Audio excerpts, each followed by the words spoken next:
Is Brock Purdy overrated? Before I answer that question, I want to welcome everybody to the Week 6 edition of NFL Ask Me Anything, where I answer questions submitted by you beautiful people about this NFL season that is going on. As per usual, if you want to submit your question and get it answered in this here video, Monday, before the Monday Night Football game on Facebook, IG, TikTok, YouTube, the works. There will be a story post. Submit your question there. Also, new fun wrinkle. The Ask Me Anything segment will now be available via podcast for listening experience. I know that listening to me just talk with no visual aids is a little hard for the social media platforms. So now you can just get an audio version of this. You don't got to worry about none of that. Hopefully, the episode will be up by the time you're seeing or hearing this. So go ahead and subscribe to the BKA Beloved podcast so you can enjoy the audio version of this. Now, without further ado, is Brock Purdy overrated? Well, that depends how you rate him. If you think he's as good as the numbers in his record says he is, then yes, but only slightly. If you think he's a below average quarterback being propped up by Shanahan, then absolutely not. The kid can ball. We saw Jimmy G run this same offense for 6 years and it did not look like this. Everybody uses the car driver analogy, right? Well, let me improve on it a little bit. Let's say we got two people driving the same luxury car. I won't say a brand because ain't none of them paying me, but still. Driver one drives the car fine,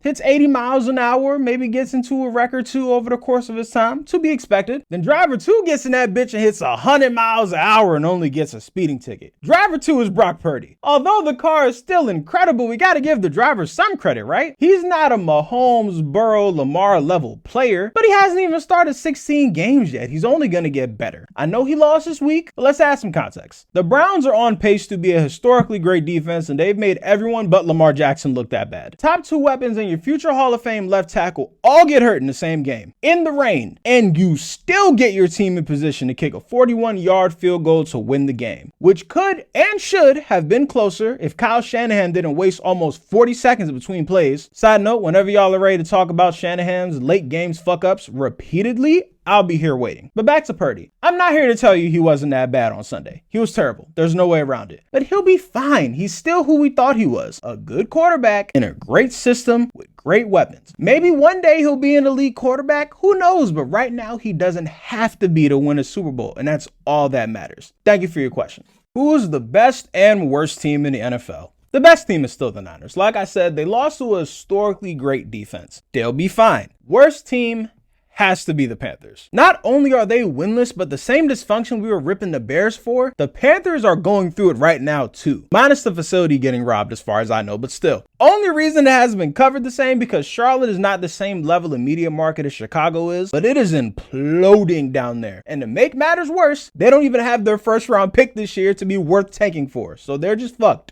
What's the team that can realistically get Caleb Williams that'll be the best fit? As much as it pains me to say this, the answer is the New York Giants. Brian Daboll is a great offensive coach and quarterback coach. It's no secret Caleb wants to be in a big media market to help his brand off the field. There is no bigger market than New York. Hopefully they'll be smart enough to re-sign Saquon, and if they end up with the number one pick, there's no way they roll Daniel Jones back out there next year. If Tyrod Taylor can make those receivers look better than Daniel Jones, there's not a doubt in my mind that Caleb could do the same thing, and most likely better from his first snap from his rookie year. That's the realistic version. Obviously, my dream is for him to go to the Patriots. I'm a Patriots fan. But if you want me to get unrealistic for the sake of fit, bruh, if he was on the Rams with Sean McVay, oh my God. We might as well just cancel the next 10 years because it'll just be them. It's their league and we're all just living with it. Thanks for the question. Are there any teams that should be undefeated right now but aren't? The Ravens are the only right answer to this question. Their two losses are an overtime loss to Gardner Minshew in the rain, where their last offensive play was the most egregious missed pass interference call until the Giants and Bills game this past Sunday. And the second loss, they had 8 drops, 2 of which were for touchdowns, and the Steelers literally had only one successful offensive possession, and it was the one to gain the touchdown for the lead. That touchdown was scored on Marlon Humphrey, who's one of the 5 best corners in the league. The Ravens should easily be undefeated right now, but due to dickhead circumstances, some of which are their own doing, some of which are not, they sit at 4-2 with the Lions coming to town. I know there's a couple one-loss teams, but all of them legitimately got beat. The Bills kicked the shit out the Dolphins. The Eagles legitimately lost to the Jets. The Niners, hey bruh, you gotta make field goals to win the game. There's no way around it. I'm missing one.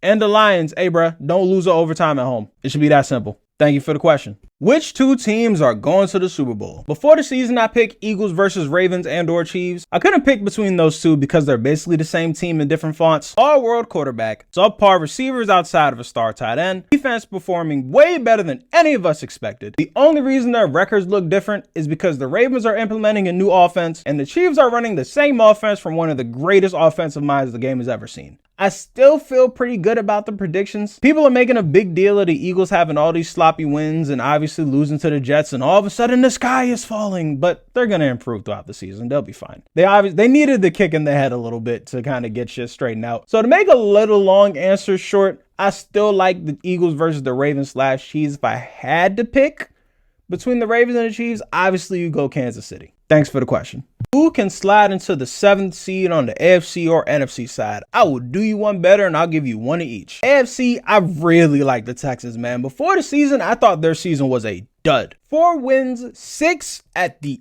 absolute best. They're halfway there already and they've only played 6 games. D'Amico Ryans is a real deal as a coach, and CJ Stroud might get the whole Panthers front office and scouting department fired with the way he's playing. On the NFC side, I'm torn between the Rams and the Vikings. We thought the Rams were going to be tanking before the season, but here they are, 3-3, and they've been in every single game. The Vikings is pure projection. The front office clearly wants to tank, but the players in that locker room are not going for it. And outside of the Niners next week and the Bengals in December, their schedule is cake. But without Justin Jefferson, that's a tough sell. So give me the Rams for the NFC and the Texans for the AFC. Thank you for the question.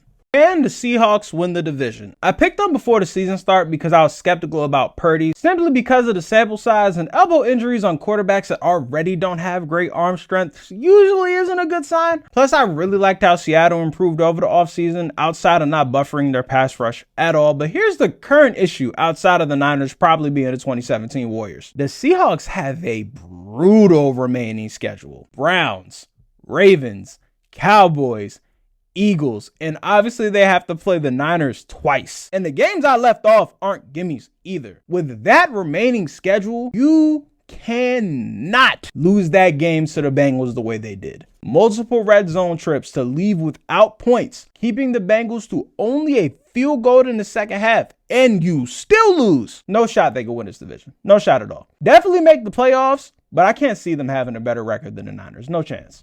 Thanks for the question. All right, last question. How real is the Niners defense? Here's the thing. You have to give the GM John Lynch and the Niners credit for the fact that they have an all-pro at all 3 levels of this defense. Defensive line, you got Nick Bosa. At linebacker, you got Fred Warner. And for DBs, you got Hufanga. Sorry if I mispronounced his name. Samoan dude. You know what I'm talking about. The only weakness they've had in the past were the corners and the other inside backer. They signed Shadarius Ward, and Greenlaw is progressing into a star in his own right. So now they fixed that problem. Yeah, they haven't played as top quarterback yet, but hey, you only can play who's in front of you. Plus, they do what you're supposed to do when you play inferior opponents, and they kick the shit out of them. You look at the rest of their schedule, they got Burrow, Lawrence, Hurts, and Lamar on the rest of the schedule. So outside of Allen and Mahomes, pretty much all the best quarterbacks in the league they play before they get to the playoffs. So we will have a definitive answer to this question, but for right now, I'm saying they're as real as it gets. Thank you for the question. If you made it to the end, first off, congratulations for having patience. Secondly, do not forget this is available via audio form. Please subscribe to the Kev BK Beloved podcast. It will not always just be the Ask Me Anything segment. Eventually, it will progress into a full-blown regular podcast type of thing. But for now, like,